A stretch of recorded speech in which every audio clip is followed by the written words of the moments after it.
సర్కార్ మారినప్పుడల్లా మార్పులు షేర్పులు గట్టిగానే అవుతుంటాయి. పాతోళ్ళు పోతుంటారు, కొత్తోళ్ళు వస్తుంటారు. పాత పథకాలు పోయి కొత్త కొత్త పథకాలు వస్తుంటాయి. పాత సర్కారు ఉన్నప్పుడు ఊపినోళ్ళంతా కొత్త సర్కార్ రాగానే కంటికి కూడా కనిపించకుండా పోతుంటారు.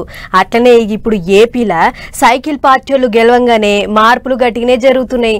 పాత సర్కార్ పెట్టిన పైసా వసూలు కార్యక్రమాలన్నింటినీ కొత్త సర్కార్ వాళ్ళు బంద్ పెట్టిస్తుర్రు.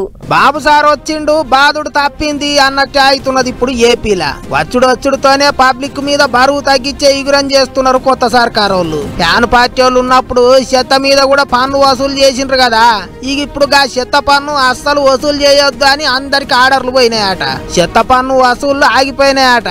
పట్టణాలు, కార్పొరేషన్లు, మున్సిపాలిటీలు అన్ని ఊర్లలో ఇప్పటి సంధిగా చెత్త పన్ను ఉండదట. అధికారంలోకి వచ్చినాక చెత్త పన్ను రద్దు చేస్తామని సైకిల్ పార్టీ వాళ్ళు ముందుగానే చెప్పిండ్రు. ఇప్పుడు అన్నమాట నిలబెట్టుకున్నారు. పాత సర్కార్ వాళ్ళు ఉండగా చెత్త పన్ను పేరుతోని అందరి నుంచి 30 నుంచి 150 రూపాయల దాకా వసూలు చేసిండ్రు. 2021 నుంచి సురువైంది ఈ చెత్త పన్ను. అప్పటి సంది ఏడాదికి 200 కోట్లు వసూలు చేసేదట.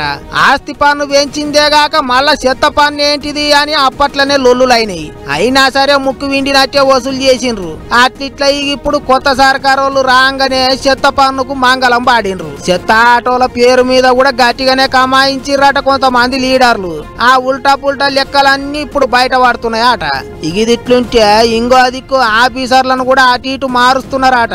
IAS IPS ఆఫీసర్లను చాలా మందిని ట్రాన్స్ఫర్లు చేస్తున్నారట. పాత సర్కారు ఉన్నప్పుడు పడరాని పనులు చేసిన వాళ్ళ మీద గట్టిగానే నజరేసిండ్రట.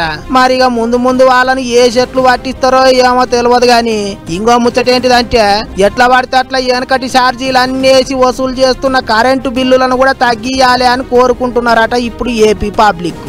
ఏం చేస్తారో చూడాలి మరి.